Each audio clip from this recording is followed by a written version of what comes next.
double standards are clearly in evidence.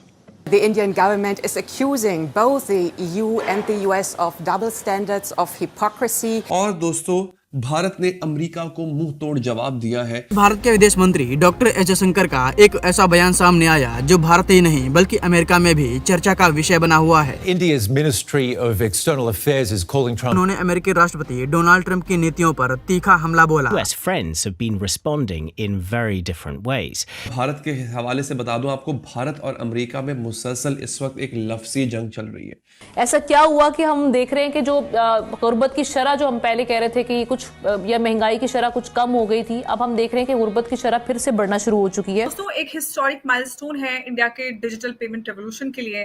Qatar 8th country बन गया है जहां यूपीआई, हमारा जो इंडिजिनस यूनिफाइड पेमेंट इंटरफेस है, वो फुल्ली अडॉप्ट हो चुका है।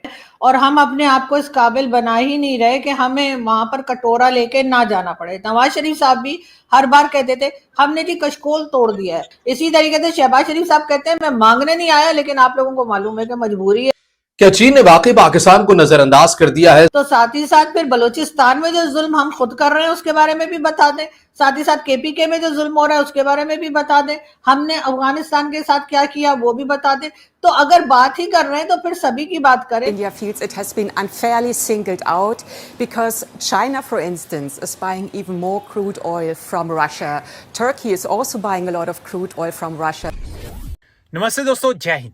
हिंदुस्तान स्पेशल में आपका स्वागत है। दोस्तों, गुरुवार को भारत के विदेश मंत्री एस जयशंकर ने यूएन में G20 देशों के विदेश मंत्रियों की एक मीटिंग को संबोधित किया।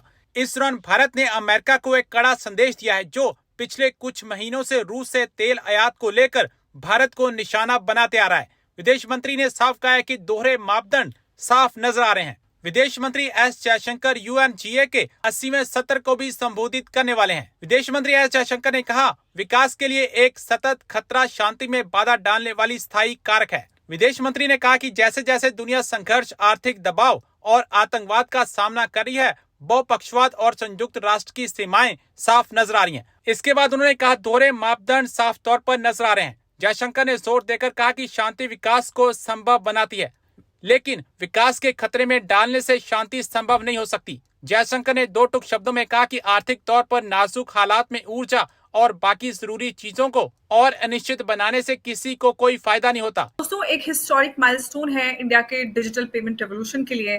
कतर 8th कंट्री बन गया है जहां यूपीआई, हमारा जो इंडिजिनस यूनिफाइड पेमेंट इंटरफेस है, वो फुल्ली अडॉप्ट हो चुका है।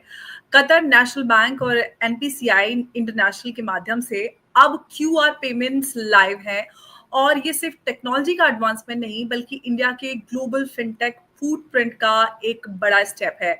और आज हम डिस्कस करेंगे इस पूरे अपडेट को कि किस तरह से ये भारत का जो ट्रेड है, भारत के ट्रेड रिलेशन है, एक्सपेक्ट कम्युनिटी है और ग्लोबल पेमेंट इकोसिस्टम है, उसको कैसे ये उसको इन्फ्लुएंस करेगा और कैसे हम इस पे पूरा और बढ़त होते हुए देखेंगे। उमेश जी हैं इस पूरे मामले पे काफी जानकारी रखते हैं और उनसे हम इसको विस्तार से समझेंगे।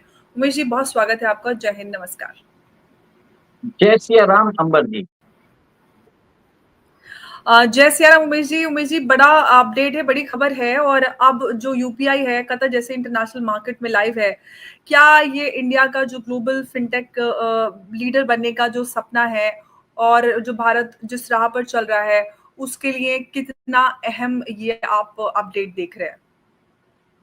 देखिए, सीधा मतलब है कि इंटरनेशनलाइजेशन ऑफ रुपी हो रहा है। भारत का डिजिटल पब्लिक इंफ्रास्ट्रक्चर ग्लोबल जा रहा है। कतर जो है 8th कंट्री बन चुका है जहां उन्होंने यूपीआई को अडॉप्ट किया है।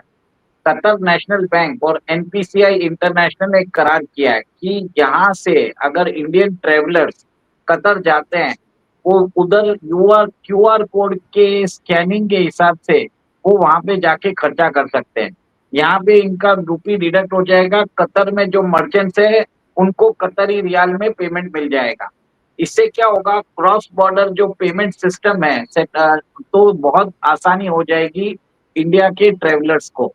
अभी देखिए, कतर 8वां कंट्री है। उसके अलावा Bhutan, France, Mauritius, Nepal, Singapore, Sri Lanka और यूएई के अंदर ऑलरेडी ये सिस्टम चालू है, ऑपरेशनल है।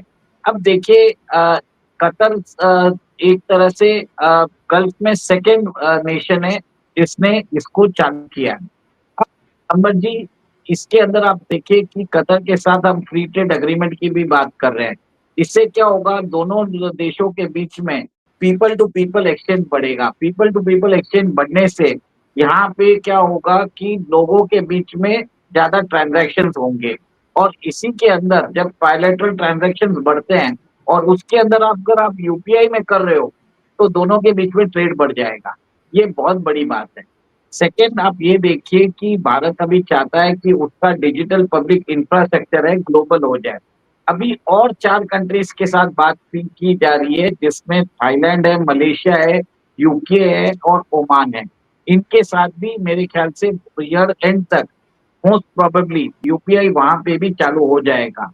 मालदीव्स है, ट्रिनिडाड एंड टोबैको है और मॉरिशियस है। इनके साथ हमने इनिशियल एग्रीमेंट इस साल चालू किया है और मोस्ट प्रोबेबली अगले साल 2026 में वहां पे भी चालू हो जाएगा। अभी सोचिए 8 कंट्रीज में चालू है यूपीआई और यूपीआई 20 बिलियन ट्रांजैक्शंस करता है पर मंथ। वर्ल्ड के अंदर सबसे ज्यादा जो ट्रांजैक्शंस है डिजिटल ट्रांजैक्शन वो यूपीआई करता है। सेकेंड, आप देखिए 25 लाख करोड़ का एक तरह से ट्रांजैक्शन अमाउंट होता है। बहुत बड़ी बात है ये। इससे मतलब आप समझ लीजिए जिससे जो ट्रांजैक्शन है सेकंड में पूरा होता है। इससे बहुत फर्क पड़ने वाला है और भारत के जो लोग वहां पे जो काम करते हैं अपना रेमिटेंसेस भेजते हैं, पहले वो डॉलर में भेजते थे। डॉलर में भेजने से उनको वहां पे कन्वर्शन चार्जेस लगता था, वापस डॉलर से रुपीज में वापस कन्वर्शन चार्जेस लगता था, वो बच जाएगा। इसमें छोटा सा चार्ज लगेगा। सेकेंड, आप ये देखेंगे कि जो पेमेंट है भारत के अंदर वो सेकेंड्स में मिल जाएगा, हो जाएगा। Ambar ji, this is a very important step और कतर के अंदर अगर देखें तो भारत के बहुत सारे पर्यटक उधर जाते हैं। इससे इंटरनेशनलाइजेशन ऑफ रुपी हो रहा है, ग्लोबलाइजेशन ऑफ यूपीआई हो रहा है और जी। एक तरह से भारत का जो रुतबा है, भारत का यूपीआई है, वो इंटरनेशनली स्विफ्ट को भी रिप्लेस कर सकता है एक दिन। देखिए जी, मैं अभी हम यही सिर्फ सवाल उमेश जी आपसे करना भी चाह रही थी कि आपको क्या लगता है कि इस मूव से इंडियन जो डायस्पोरा है और बिज़नेस जो ट्रांज़ैक्शंस होती हैं, उसमें हम कोई मेज़रेबल चेंज हम इसमें देखेंगे और क्या जो ट्रेड और रेमिटेंसेस हैं, उनका फ्लो और ज़्यादा बढ़ेगा? देखिए सबसे पहले तो अभी सिर्फ रेमिटेंसेस पे कर रहे हैं। अभी हम इनवॉइसिंग भी चालू करेंगे, इनवॉइसिंग भी चालू कर दिया है रुपीस के अंदर। अब क्या है कि अगर हम यूपीआई के अंदर हमें सारे बैंक्स को जोड़ना पड़ेगा। आज भारत अभी वो नेक्स्ट स्टेप करेगा जिसके अंदर हमने already we have already started remittances